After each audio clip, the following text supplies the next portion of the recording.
بابا انا راح اعدي على اصحابي بعد كده رايحين الدرس، مش عارف ليه مش مطمن لاصحابك دول. ما تقلقش علينا. طب ركز وذاكر كويس، انت مستقبل البلد. يلا يا جدعان عشان نلحق الدرس. درس ايه يا عبيط انت؟ احنا مش بتوع مذاكره احنا.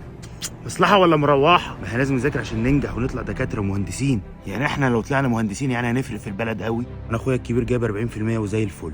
يا ابني احنا الجيل الجاي، احنا الامل فينا نعمر البلد. ما تعرفناش بقى بكلام ابوك ده. خد المستقبل اهو.